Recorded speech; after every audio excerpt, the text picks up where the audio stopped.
The comments and views expressed on The More Show are those of the people that make them and do not necessarily reflect the view of Kevin Moore, The More Show, or this radio station and its affiliate or sponsors. This show is for entertainment purposes only. Broadcasting from the UK and across the world online.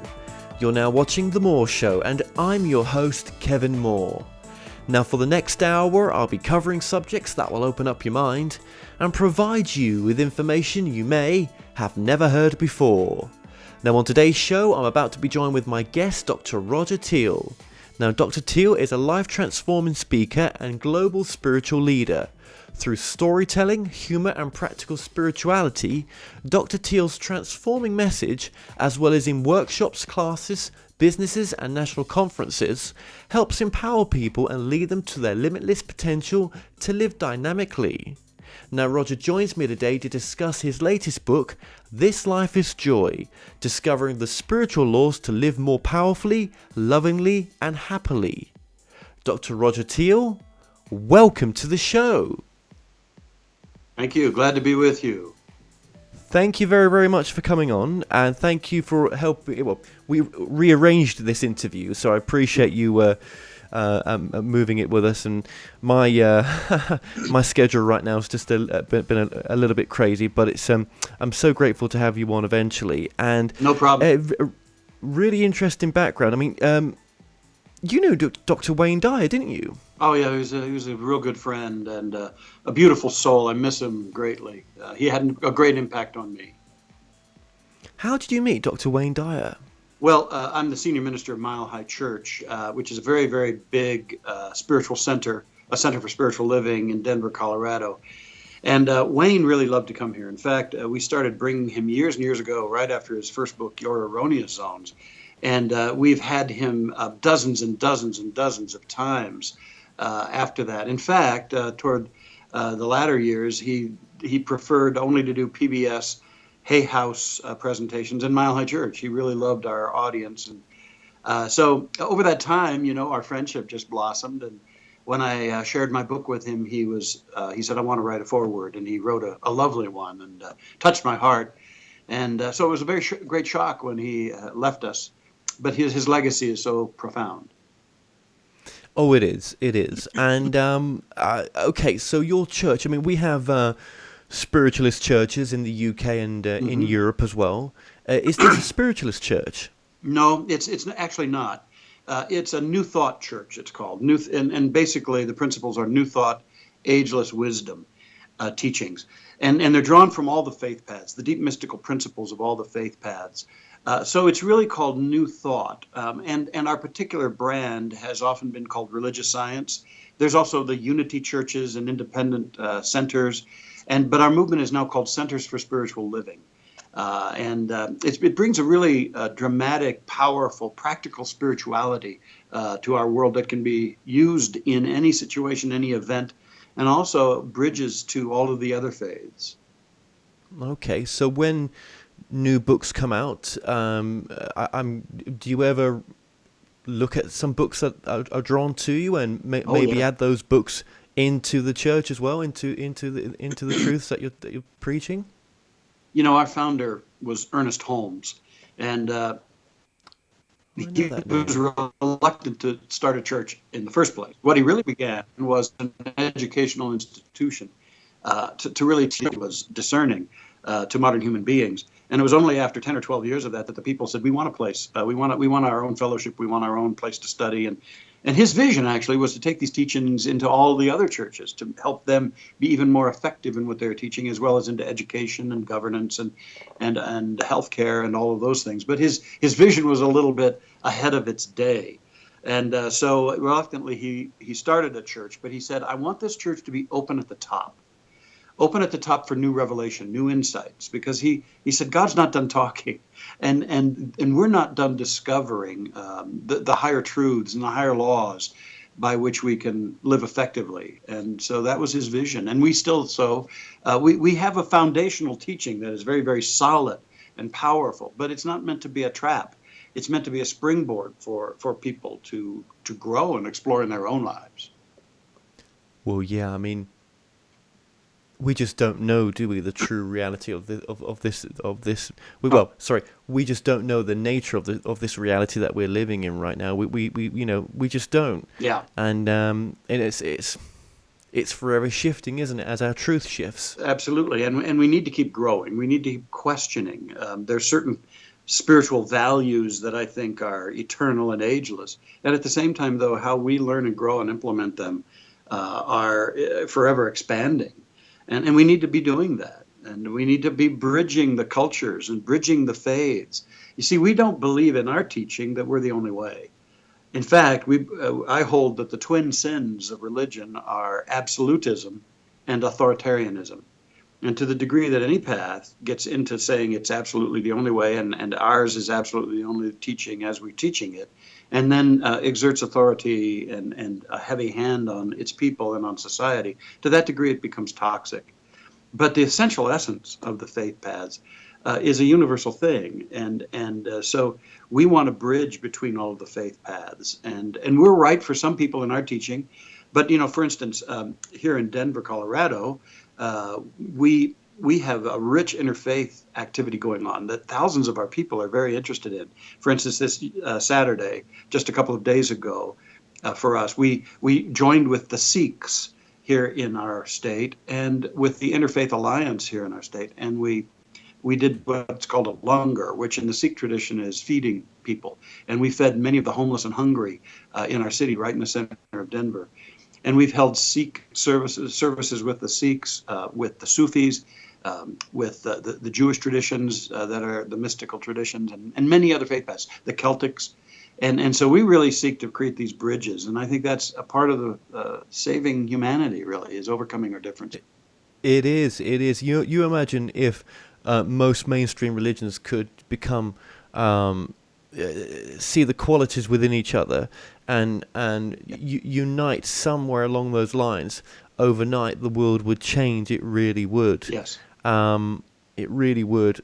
And that's a great thing that you're doing there. So I fully support what you're doing there, and I think that's a great, a really important part of what you're doing.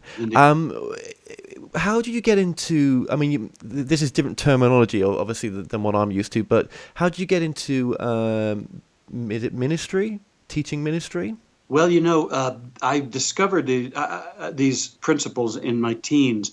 I had an earlier mini mystical experience that I write about in my book, This Life is Joy, Discovering the Spiritual Laws to Live More Powerfully, Lovingly, and Happily. I had that experience, and then I went into my searching years, and what I was hearing in some of the traditional faith paths just was in dissonance. It didn't meet with what seemed to be internalized within me. So I went on a long, long search and then basically discovered these new thought principles and just was so smitten by them. And then they also began to transform me, patching back together my self-esteem at that young age and causing me to open my heart to a greater vision for my life. And so I decided that that's what I was here for, that my life would be dedicated to helping humanity awaken to the truth within them, the wholeness within them, and how they could be very, very powerful beings in their lives, happy beings as well. That's important. Yeah, that's so important. Wow. So you were quite young when you had this mystical experience. Now, would you call it a near-death experience? I thought I had died in that moment. Kevin, I was laying on my front yard, looking. It had just been mowed, and I was looking up at the skies and into the clouds, and all of a sudden, I felt like I ceased to be. I was the sky, I was the clouds, I was that light. And again, yes, at one level I thought I had died. And when I came back into my local awareness, I was so full of vibration and energy, I had to grab the grass just to stabilize myself. And it scared me. It didn't inspire me at the time, it scared me. And I thought it was weird and I hid it away until later on I could understand more. That the barrier, the veil was very thin between my personal awareness and this universal awareness that we all have access to. But in the process of being in that space, I feel like something was downloaded into me or activated within me. I'm not actually sure which it would be, but it impelled me. It's impelled me through the whole of my life and still is. Yeah, absolutely. And What do you think then got you into rather more of a self-discovery, spiritual, making up your own truth direction rather than sort of mainstream religion where you're sort of told what to think, what to say, and what to do? What separated you from I either think path? it was the direct experience that I'd had made me somewhat unavailable, if not immune, to those ideological pressures. When you've awakened to something from your firsthand experience, only that which is in alignment with it will suffice. And so, in a way, I wasn't the normal human being. I was abnormal, still am, proudly so. But Join the club. I was no longer available to being told what is, because I tasted what is. I didn't fully understand it. I hadn't articulated or developed everything I thought about it.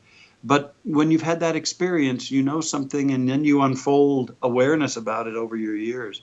I believe, quite frankly, that that's one of the deficits in some faith experiences, is that they major in telling people dogma and doctrine, and they minor and they don't give enough attention to helping people facilitate their direct spiritual experience. And you know what? Direct spiritual experience is actually a threat to most institutionalized churches, because people begin to realize ultimately that while the church could be supportive, it's not essential. And that's interesting. Here I am, a minister, and I'm a minister of a very large community, thousands and thousands of people, actually tens of thousands of people. And yet we pretty regularly tell them, we're not your source. You're in direct oneness with your source. And you can know that. I mean, when it says in the Bible, be still and know, it's not saying be still and listen to what you're being told. It says be still and know. I believe everybody has a direct pipeline to the infinite. And in fact, our future depends on us becoming a little more self-reliant and really starting to nurture our personal direct spiritual experience at many levels, because I think society is also falling prey to ideologues and to being just at the puppets of other forces. We have to awaken. Well, that's a major part of the problem, isn't it? That it's the illusion that we are puppets to this major force. I mean, do you really think Donald Trump played any notice to being controlled or being a puppet to master forces? I can't think that. I think this guy's a master manifester and didn't care less really for that viewpoint. And don't you think that him winning the election shows us that really, we are not controlled by governments. No one's in control of us, really. We are the light that we was always looking for. We are in charge of manifesting the life that we want now. Yet there's so many in America, and this is other countries as well, because they're all going through their same shifts. Germany, France right now, and even the UK is still going through one. Mm-hmm. That there's such addiction to these leaders and to their government, and we put so much effort into that, and it's like we've forgotten that we're the solution we were looking for all the time. Donald Trump wouldn't think that way. Do you know what I mean? That the government is in control. So why don't we take something away positive from the elections? Well, I think that's one of the positives. Whether or not he'll be able to sustain that as he gets into the governance game will be quite another thing to see. But here's the deal. I think what's really happening is that humanity is being called to a greater collective awakening. It's just been so part of our evolution that we wait for them to solve things. We think that governments really can be our ultimate answer, or other systems. And actually what we're now in the painful process of discovering is that those systems will not be our salvation. It will be more of a grassroots uprising in awareness. It's not just an outer governance revolution that we need. We need a revolution in how people see themselves. And we're coming into our own personal power. Now, throughout so many of the millennia of humanity, we've been under the thumb of power. But it's like, I believe that there's a spiritual force at work in all of life, and especially in human life, pressing us to a greater awareness. And when you give your power away, eventually life is going to put you in the situations where you have to take it back. And I think that that's what's happening now. And so it's time for all of us to ask, what can I do? Or not just what can I do. First of all, to ask, what am I to be? What is calling me in my life? And that's why I wrote this book. What's calling in my life for me to step forward, to become? In what ways have I limited my life? In what ways have I put myself down? In what ways have I imprisoned and entrapped myself? In what ways am I on a gerbil wheel doing it just like everybody else is doing it in this life? And in what ways am I called to fulfill myself? In a radical way, in a bold way, maybe even in a risky way, so that I can start to really blossom as a being. Boy, that's my passion, Kevin, is to support people who are ready to blossom and who are ready to know themselves as a point of power, not in an overbearing power, but an inwardly centered, balanced, self-reliant power, so that they can go forth to live the life they deserve, as well as then for us all to make a difference together. So we're moving to new levels of awareness as humanity. We've been in a certain paradigm, and we're now beginning to see the deficits of that paradigm. In some ways, it's been good. I mean, we've developed more technological advancements than at any age. But at the same time, those advancements are not handling poverty in the world, hunger in the world, disease in the world. And so we've seen the deficit of that approach. So now we're going to have to move to a greater paradigm. And I believe that paradigm, the hallmark of that paradigm is oneness, that we really are all one, not only one brothers and sisters, we are one with the one. And we're an avenue, every one of us, an avenue for the divine intelligence. And so we're all points of revelation and contribution in this life. And so there's a greater paradigm, and so the pain we're experiencing is not all bad. Births are accompanied by a lot of pain. And quite frankly, right now, I think our crises are our birth. And we're in the birthing pains. And it's just time for us all to wake up and not just go to the knee-jerk of, well, let's elect this guy and see if he'll straighten things out and make my life better. Or let's keep involved in this thing and that thing. No, it's time to say, what's up with me? Absolutely. And I keep saying this to people, we can't change the world. I can't go out and change the world by myself, even as a collective, even if there was more of me, it's still not going to happen. But the one thing I can do is change my world, my small world, shall I say, with those around me, and that comes from living your passion. What the times that we're going through now are teaching me is that if we live our passion, then it is changing the world, because it has a massive ripple effect to other people. It's almost like the time now is to bring some people who are ready to wake up, to come into their passion, and to be that as a light to the world. That's what, again, I'll say Trump did as well. He lived his passion, whether it was making money or buildings or whatever. I'm not saying there was completely great things about this guy. There's the same as with Clinton. I'm just as an example, right? It shines, doesn't it? That he did. So why can't we do that? Yeah, that's exactly right. The old idea is that the leaders are really making things happen. They're not as powerful as we think they are. The power is in we who are involved in the grassroots of our lives, running the economic systems, making them work. And we need to catch a higher vision. And to me... What's your passion? Yeah, that's right. And what's your contribution? And what's available to you? That's really what's going to save us. You mentioned something really interesting as well, just previously, about the connection with the oneness, and I think that's the most difficult, challenging part of when you were talking about, one of the main missions is, to bring different religions together. Can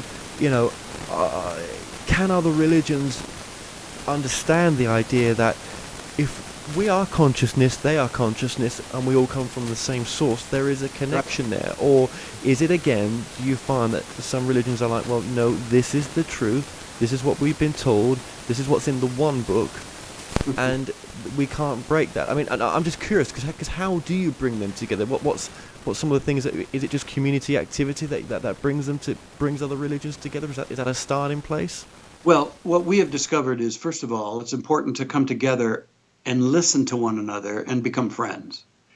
To listen generously, meaning it's not a debate about dialogue or doctrine or ideas. It's more about just listen.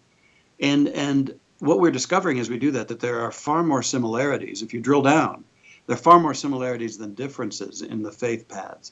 So it's then, first of all, to listen and make friends. And then out of that can come the shared activities like I described to you, joining with the Sikhs to feed the homeless and hungry here in our state. That's the progression. Listen, make friends, get over quibbling about intellectual or ideological ideas, and see what we can become. Because, when you get down to it, faiths that are whole teach some simple things, some simple spiritual values. And by the way, His Holiness the Dalai Lama, who I've been with a number of times, he says this. He says we must come back to universal spiritual values, such as love, such as good for all of us as a human family.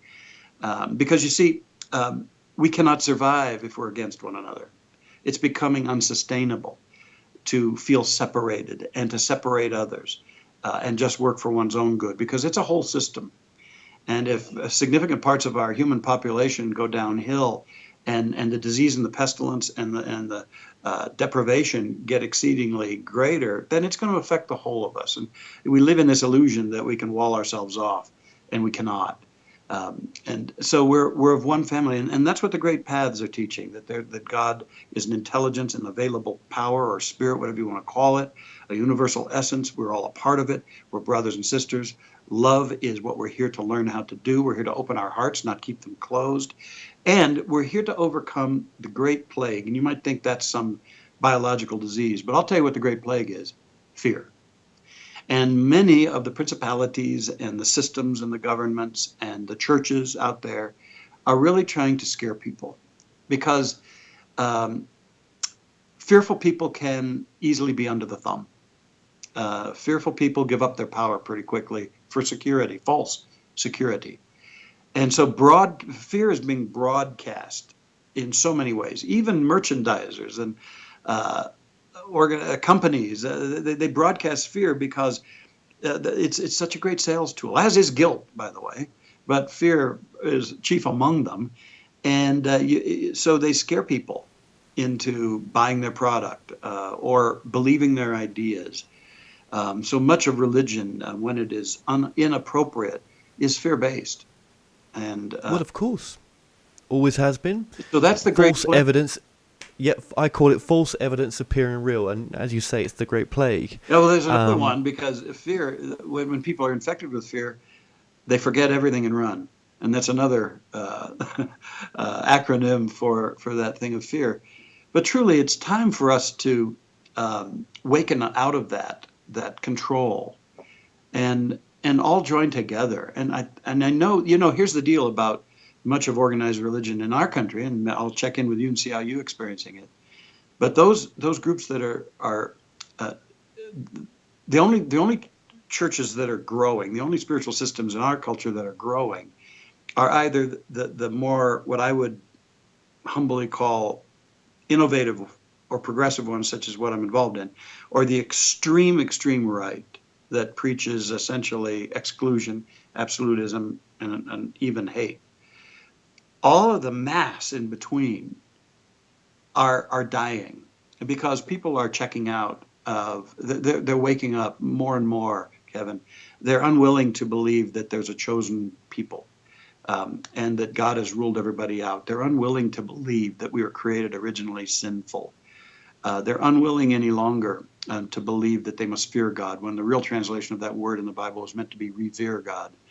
They're beginning to apply some spiritual common sense, despite the harangues of preachers telling them they're going to go to hell. Most of them have come to believe there's no such thing as a location, a geographic location called hell. And in fact, a previous pope even confirmed that in their own belief system. So, people are beginning to check out. But the thing is, they're also wandering now, and they're looking for something to help them develop their spiritual capacities. And for me, that's why I'm here. That's why I'm doing what I'm doing. No, that's beautiful. That's great. No, I really appreciate what you're sharing with us. And I would completely agree with you as well. Most definitely. I love what you're doing as well. This life is joy, discovering the spiritual laws to live more powerfully, lovingly, and happily. That's a great title of the book. The book's coming up on the screen. Oh, you do have two websites, don't you, as well? Yeah, Roger Teal, that's two E's, Teel, rogerteal.com, as well as the center that I work with, milehighchurch.org. Mile High Church, and the high is just H-I, not H-I-G-H, milehighchurch.org. Either one. Okay. Excellent. Well, they've been coming up on the screen as we've been talking as well. Okay, so, is life always joyful? No, that's the question. But now here's what I'm talking about. When I say this life is joy, I'm talking about the essence of life. I'm talking about beingness itself. What we do with our lives is not always joyful. And quite frankly, some of the experiences that come down the path for you and me, they're not always joy-filled. But the essence of life is joy. And why is it powerful to bring that back to our awareness? Is because life is basically good. And we need to tap into a joy that is within us, Kevin. Not a joy that we think we're going to find by getting more money or bigger houses or more power or fame or any of those things. So much of humanity is seeking for their happiness outside of themselves. And the search is intensifying as people are feeling more fear and more questioning going on. They search for truth outside themselves, search for happiness outside themselves, when all the while what they're searching for, they're searching with. I believe there's a deep joy we need to reconnect with. And by the way, this joy is a source of strength even when life gets tough or painful. And just right now, ironically, I'm working with a lady whose husband passed away very quickly. He was diagnosed only 4 months ago with an advanced lung cancer. And just within 4 months, he was gone. And he had just retired. They were looking forward to so much in life. And she was, of course, as any of us would be, crushed. And her grief, deep and powerful. And I was just sitting with her the other day. And by the way, parenthetically, I'd say that she's a very spiritually developed person. And the tears were flowing, and she was doing good grieving, the memories and feeling her pain. Nothing along the spiritual path suggests that we should stuff our pain, and she was in the throes of her pain. But I think I'll always remember, at one point she turned to me and the tears were rolling down her eyes, and she just said, "But I still feel the joy of life. I still know life is good. I am not hopeless. I'm hurting, but not hopeless." You see, she has what I'm talking about. She has a strength born of realizing a joy of being within her. All of us are going to experience loss in this life, disappointment, suffering of one kind or another. Although I believe that our overall viewpoint can reduce that greatly in our life, and yet we'll all have those experiences. But the joy I'm talking about is a deeper truth alive within us. And it's a communion with life itself. You know, when we were kids, Kevin, you know, we hadn't learned all this misinformation in our lives, and we were abandoned to life. And we played, and we felt this joy and drive in this life. And yeah, we'd sometimes get upset at our friends, or we'd fall down and hurt ourselves, and we'd go and we'd cry with somebody, and we'd seek love, and we'd get all that attention, and we'd get over it, and we'd go back out passionately in life. Where's that in humanity right now? Most people are hunkering down, and most people are again, trying to, here's what happens. You know, folks get a little bit of pressure or pleasure in their life. And then they think, okay, my life is all about sustaining this pleasure I've gotten from getting the new job or getting the new car or getting the right person that I think I need in my life. And there's this little bit of pleasure. But then, of course, that being based on outer experiences and forms begins to shift and change. And so that becomes a frantic search to manipulate more pleasure in life. Get a little more money, a little more, go on that vacation, go get, my happiness is out there. I got to frantically try to get that happiness, that pleasure. But then when it becomes impossible to sustain it over time, it devolves into pain. And then what do you do with that? It's intolerable just to be hanging out in that pain. And so there's the numbing of the pain, which is why the addictive process is so rampant in humanity. It's numbing the pain when this elusive, fabricated pleasure can't be sustained. I'm talking about a joy that's deep within every one of us. When we have that, all of our values and perspectives in life can shift, and our true power can come forth. And we realize, if I can be joyful in this moment, yes, I wouldn't mind having more money or a little more comfortable situation, but my happiness isn't pinned on that. And I tell you what, this is when people become really powerful and creative, is when they discover who they are as a spiritual being, and that what they're seeking they already contain. The joy they seek, the love they seek, is already within. And we can activate that and start not looking for it, but living from it. You get the difference? There's a whole shift when we stop looking for our joy, for our love, for our wisdom, and realize it's already within us, and we live from that. Then what happens as we're living from that, we attract its What is that though? Is that living? Is that doing what you really are passionate about? Is that, or is that just part of it? Well, that's what happens when we know our joy, and when we know our wholeness as beings. We actually can start to unlock our true, authentic passion, because what we're really also doing is discovering our authentic self. Okay.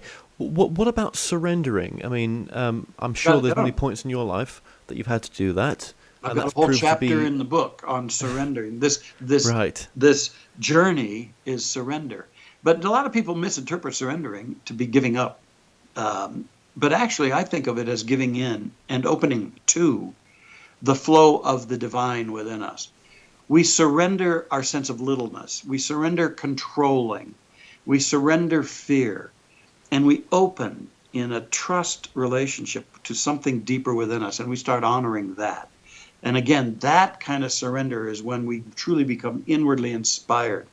That's when, as you talk about the passion, that's when it can start showing up, because we have surrendered our attachments. We've surrendered our sense that security is outside of ourselves when it's only within ourselves. We've surrendered our fears. We've surrendered our expectations, and we're really starting living from within out, and letting the greater intelligence have its way with us. That's the surrender that'll take us light years beyond where we've been. So when you surrender, then it is okay. As I always say, it's not a case of not moving forward with your feet and with your plans, no. But your plans of passion. It's just saying to yourself, in a sense, well, whatever's going to be is going to be.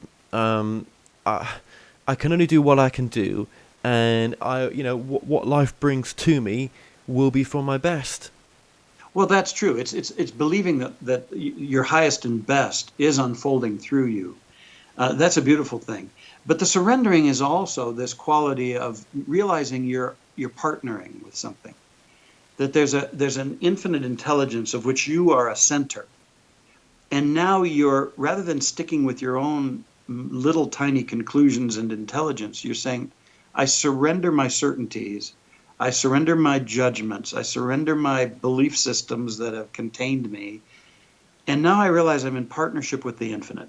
I want to be in tune with the infinite and in partnership with the infinite, so that I'm allowing it to reveal to me. I'm allowing it to guide me. And yeah, I'm the one that's going to move my feet and move into the world, but I'm not doing it in a frantic, forcing way where I'm coming from my own little data bank. But no, I'm surrendered to something higher within me that is beginning to take me to a bigger understanding and reveal a higher vision within me. And then every step we take, we also keep surrendering. And rather than just going on our own reaction or impulses, we say, what's the best here? Oh, infinite intelligence within me, guide me here. What's the best thing to do here? We listen to our heart. We listen to something else. And it's also surrendering to your heart. I mentioned that word, and there's so much in my book about opening the heart. And I think that's essential for us to step into our joy and into our possibilities. And you see, most of humanity has given over the leadership of their lives to their heads, to their intellects. Now, there's nothing inherently wrong with the intellect. It was never, however, meant to be the leader of your life or mine. That which guides us, our best leadership in life is our heart. Now, there have been some interesting studies done by Heart Math and some other organizations. They're actually finding out that the most intelligent organ in our bodies is our heart. Not our brains, but our heart. and that in fact the heart is precognitive, that the heart knows what's coming into our lives many seconds before, up to 20 seconds before our head knows it. And so we've got this incredible essence called the heart, which is the biological portal for spiritual love, spiritual unconditional love, or divine love, whatever you want to call it. So we've got this vortex in our heart chakra that links us to the very essence of God. And so when we open our hearts and surrender our attachment to our old ideas, surrender our fears, and as it says in the Bible, perfect love casts out fear, then our lives can be led by the heart. And we use the intellect as a tool, not as the leader of our lives. And actually, I think we see that unbridled intellect and ego is what's really in the process of distorting everything on the planet. The heart is where we need to go. No, absolutely. I've said it on other interviews before that when I've seen it firsthand when someone follows their passion, follows their intuition. I'm not saying the brain's not engaged there. The mental side is there as well with the heart. Right. Both together, it's very, very, very powerful. Absolutely. And I think as well, when we talk about living our passion, and as you've said before, it's not always about wanting to do things on a bigger scale, but, a natural side effect is when you do live your passion, YouTubers, for example, why are there so many large YouTubers out there now? Well, a number of reasons, but one of them is when you see someone living their passion, it's addictive. So you may not be subscribing to the channel for what it's meant for. You're subscribing for reasons probably unbeknown to you, but really on a deeper level, you're in love with their passion, and you want what they've got. You want to be that passionate about what they do. So, if you are true to yourself and go down that road, then all sorts of doors open. Yes, and that's the positive news of our great intelligence web through the internet and such, is that we can start spreading greater news about humanity. The key thing, though, is to really look at the stories that we tell about ourselves. And there's a whole section in the book about the stories we tell, the cold stories, the ones that are brutal about ourselves. So many people are locked into stories of self-demeaning nature. The old stories, I talk about the cold and then the old stories, where we cling to our past and we think our past is our ultimate limitation. I like to tell people that your past describes you, but it does not define you. And there's a huge difference there. There's the cold stories, the old stories, and the told stories. It's rehashing what has been told to us and the verdicts and the stigmas that have been stamped upon us. We need to get beyond the cold, the old, and the told stories. And I say we need to get to the gold stories, the gold in you. And that is to let the examples of people who are spreading their wings and going for it inspire that same thing in us. But if the story is, well, they're doing it, but I can't do it because of this, and I've never been this, and we start rehashing old limiting stories, we just stay more and more stuck. And then other people's example just become a further depression for people. So it's, what are the stories that are being told? Yeah, absolutely. And, it's one of the biggest things I've learned just recently is that you can't just go and copy someone just because they've had success doing their thing their way. It's not even about being original. Right. It's about living your passion. That's right. That's why it worked for them. That's finding why that same energy in you. You'll express it differently. But absolutely. That same courage, that same boldness, that same joy unleashed into life. We've all got that. Yeah, absolutely we have. And patience, because Rome wasn't built overnight as well. You need patience. Well, the patience is grounded in living it moment by moment, rather than projecting into the future as though it's a destination we have to go to. It's not like what today? How today could I live from my heart? How today could I come out of my funk and tap into a joy within me?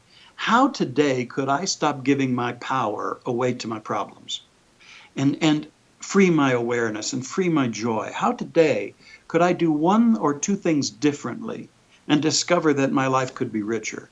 How today could I be kinder?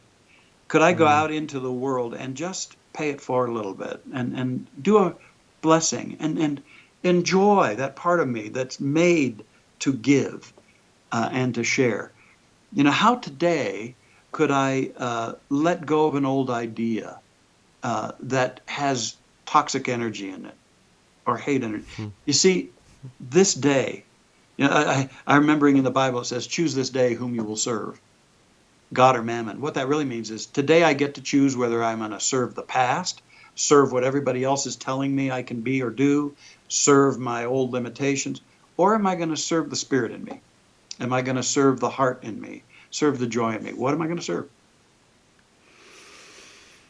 Right, right. Okay, okay. Very, very important, yeah, to be able to let go as well. That takes a lifetime of letting go sometimes, or it can happen pretty quickly. Have you had, you've had to let go, I'm sure. Oh yeah. Yeah, yeah, I've yeah, lost yeah. I've lost lots of people in my life. I've had to let go Uh, of old patterns, and I think that that's another thing we get to let go of. To learn how to release without there being claw marks on what we've released is hmm, is kind of the challenge for us. To of course. to know what's played itself out in my life. I think that's another way that folks can stay stuck is to be so attached to the way they've always done things, attached to certain careers. You know, in 2008, Kevin, especially in America, but around the world, there was this enormous economic collapse. Oh, I know all about that, yeah, yeah. Yeah, and you know, the interesting thing, I had to really, and my team were really swinging in to try to support people, many of whom lost their jobs in that, and some of them lost their vision. Some were nearing retirement, and they'd lost 30 to 40% of their assets, and God, bloody had hell. to stay working and all that. And we really had to work hard with people who felt that everything had collapsed. But you know, the upshot of it over time, I saw so many examples of people who'd been cast out of their jobs saying, you know what, at one level, I was so sick of that damn job. But I was afraid. I was afraid to change. I was afraid to let it go. Or on the other hand, and many of those individuals have struck out on these bold and courageous paths. It wasn't always easy, but I can think of a dozen that I could reel off right now who wouldn't trade that upset for anything. It launched them. It became a launching. Others whose plans got changed discovered that their Yeah. plans weren't really all that valid in terms of their hearts, and they got to reassess. So, you know, letting go is a big deal. Learning to release what has run its course, big deal. Where do relationships fit into your work as well? Because obviously, you know, that's a big part of joy Oh, as well. And it's such a major teacher as well at the same time. oh, yeah. Well, there's a chapter in the book called "This Relationship is Oneness." I think that's the ultimate lesson in all our relationships is that we're learning how to realize that we're fundamentally one, and then there's a certain kind of honoring and a certain kind of an integrity that can be rebirthed in relationships when we know that ultimately we're all brothers and sisters and we're all one. We're all expressions of the one life, whatever you want to call it, God or spirit, whatever you choose. Um, and then relationships really become our mirror. And I've seen that in my 28 plus year marriage, is that we have loved each other through the good times, the difficult times. We've loved each other even when one or the other of us is revealing our less than evolved places. And in all of it, Kevin, we've served each other. And I think that's really one of the really great relationships aren't always just a walk in the park, but they are always serving. And in fact, even relationships in my life before I was married to my wonderful Erica, even those relationships that didn't go the distance served me. They were always showing me. They were always a mirror to me. Now, there are times when I wasn't so aware of that I made it about the other person. You know, they're the ones that messed this up. They're the ones with the weird. Right. They're the ones that aren't treating me right. But actually, they were serving me as a mirror to me. And in the book, I write about one of the most difficult times in my life of deep Yes, you wounding, do. a deep wounding in my life where I thought I was getting married to this girl, and then she dumped me very radically and very quickly, and then said she didn't ever want to hear from me again. And I couldn't believe it. I thought she'd had some psychic break or something like that, a mental breakdown or something. But the upshot of it, and it's all in the book, is that eventually I began to realize that she had served me because our relationship was a dependency relationship, not really Right. a Okay. fundamentally well-based relationship. And more than that, The greater truth that it revealed to me was that I'd gotten into my early 30s with a closed and protected heart, and that she couldn't really get as close to me as a good relationship would have it. And it frightened her. And the only way she knew was to do what I thought was a huge mistreatment and injustice, and that was just get the hell out of the relationship. Mm-hmm. But as I went on my spiritual journey, I came to the, oh my God, realization of this relationship has shown me how distanced I was. You couldn't get that intimate with me. I was controlling every aspect of the relationship. I was a workaholic, all of that stuff. My heart was closed. And so I set upon the journey, the greatest journey I've ever experienced, Kevin, in my whole life, and that was the journey to the opening of my heart, which is what I write about throughout the book. And the concluding chapter of the book is This Mastery is Heart.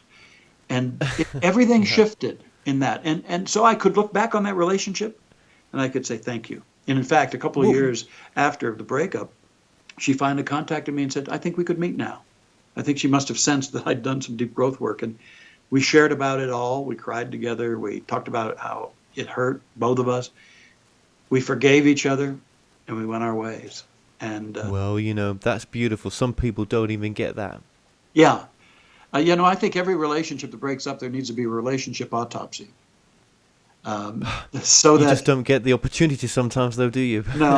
No, but I think that's what the highest use of any relationship would be, is what was this really about?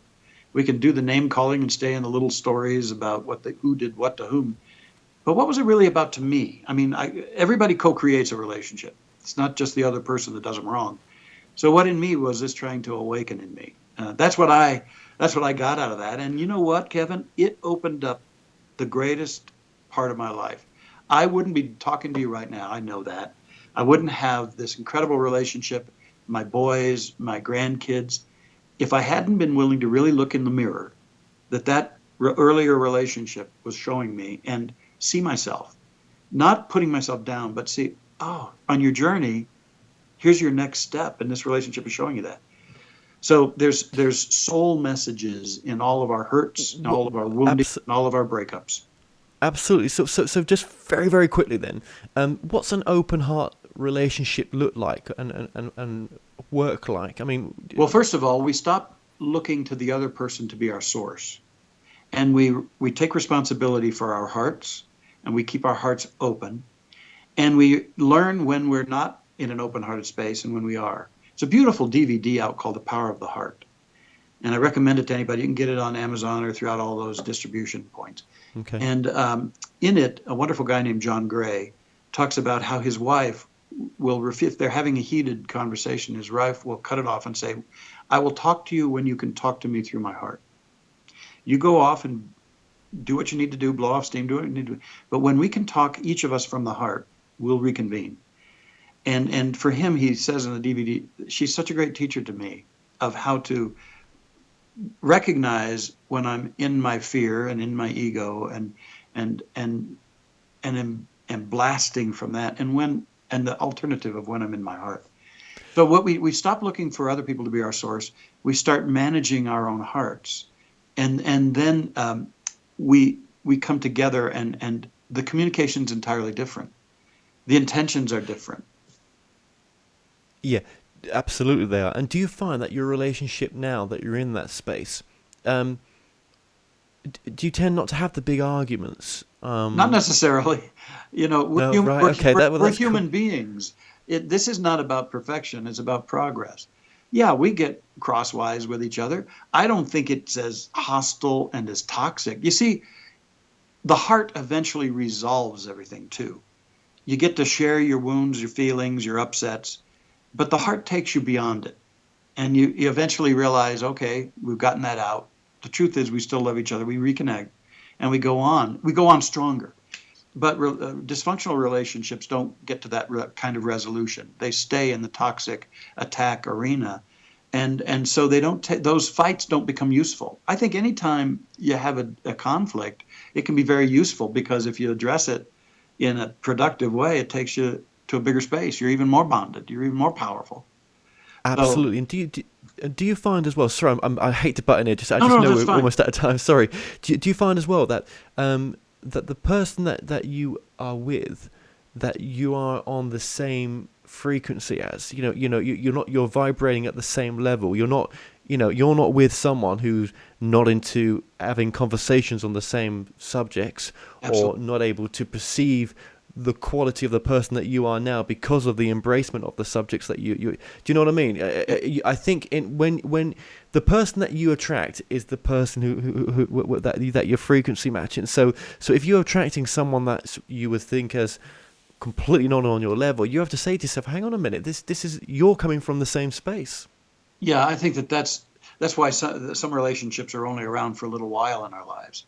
Because there wasn't that real attunement, that real alignment. Now, this doesn't mean we look for a relationship that's a cookie cutter relationship. And I deal with a lot of folks who say they make their shopping list, their relationship shopping list, and they say, I want a person who likes what I like, does what I do, has this opinion and this belief system and this and this. And they create a goal sheet, and I say, throw that away. That's a list of your insecurities. That's a list of your controlling. To find a person that you're aligned with means that your spirits meet, that you feel an attunement, a connection, and your hearts are open enough that you can come together and bond at that level. But it doesn't mean that you're the same. You're both unique beings. And in fact, I love it that Erica is very different from me, because it opens up a richness. And yet there's the unique expression, but there's a deep connection. Okay, is she quite spiritual? Is she into spiritual subjects? Yes, very much. Oh, so you've got that commonality. We do, indeed. Okay, but she's very different in other ways. So you're right. You got to have that basic connection. Yeah, well, I asked that because obviously, there is a chapter dedicated to, partly dedicated to, the breakdowns that you've had, in relationships, which I commend you for putting in there because it helps so many people. That's good though. That's what I like. The transparency is important. It really is, and you've been very transparent. And I just wanted to just dig there just a little bit, just to really get beyond the same level as you. But again, all this is in the book, I know, but I've unfortunately not had a chance to read the book completely. So, but you're very interesting. You're very interesting. You've gone through a lot. I can tell that, and you really have found your truth. Well, and I found it within myself. And that it doesn't mean that we don't draw inspiration and guidance from the great masters, the enlightened masters. But most of the enlightened masters have been trying. Their purpose was to awaken mastery and truth within the student. If we just hang on their every word and don't discover that within ourselves, we haven't fulfilled their very mission. Now that's really, really, really important. What you've just said there as well is that when you do your services, you're really trying to get those in front of you to become their own teachers. Absolutely. And to live their own truth. Yeah. I think there's nothing more empowering than that. And that you just that is part of it, isn't it? Is to really, only through experience, look, I could read your book word for word and many others, but it's just the words, it's experiencing it as well that's so important. But a book like yours does help you just to keep you centered, and you can see the similarities in what we've all go through the same stuff, don't we? That's what I'm trying to say. Yeah. And the whole purpose of my book and my ministry is to help people realize their own spiritual magnificence, and to come out of the doldrums and out of demeaning and limiting themselves, and also into a space of somewhat independence and self-reliance. In our center, we don't tell people what to think. We teach them how to think, and we teach them how to know who they really are, and that, I think that's very important to the advancement of humankind, is to start honoring that there's something valuable within me, and there's also a knower within me. Now, there's a difference between the thinker and the knower, okay? But the knower can be a fountain of great wisdom, and also, as you've been pointing out, your unique passion in this life. Yeah, I'm just big on that right now, because I think it puts you into that space of, you may not be happy with where you're at or where the world's at, but guess what? You can change your own world. This is the great thing about it. You really can. And one thing that you do promote in the book as well is taking risks and how we grow in risks as well. Oh, that's essential. And the more we discover our joy, we're willing to take risks. Let me say something here. There's an idea people have bought into that is insidious and blocks risks. And it's that outcomes are all important in this life. My outcomes are all important. Yeah. And you know what I would invite our viewers and listeners to know is outcomes are secondary. Outcomes are not all they're cracked up to be. But if you hold that the way things turn out is critical, you're unlikely to take any risks. Because here's what happens. If things don't turn out, what most people do is they beat themselves up.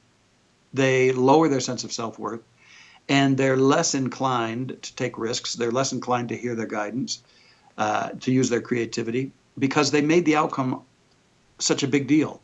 Listen, I know people who've leaped and fallen flat on their face countless times and still have gone on to wonderful things. And in fact, if they hadn't been willing to leap and fall flat on their face numerous times, they wouldn't have done a tenth of what they're doing now. And so we get this idea, and we're fed it as we grow up, is that go out and make something of yourself. That you're only valuable and worthwhile if you can prove it and justify it by the money you make, the things you get, the fortune and status you achieve.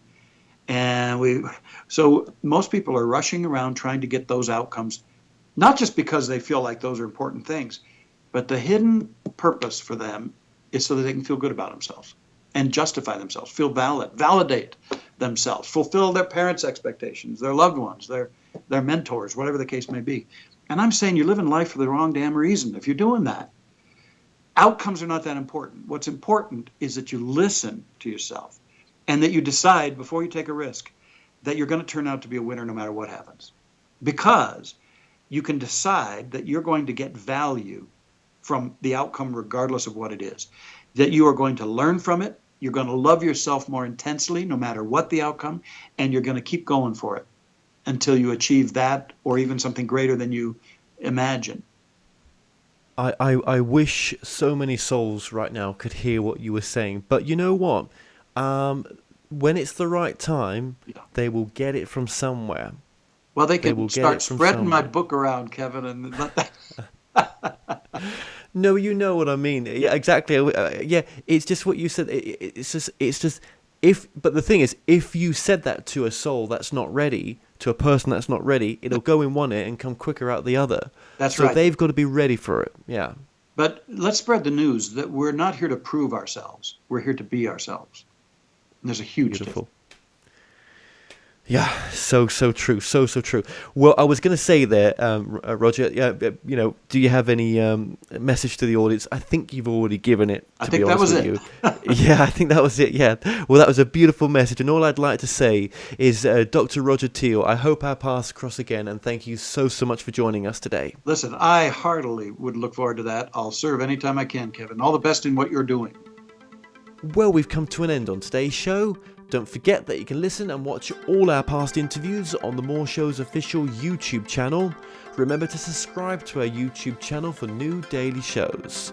You may also find out more on our past and upcoming guests on the show via themoreshow.com, and do like us on Facebook and Twitter for the latest updates. So until next time, be safe.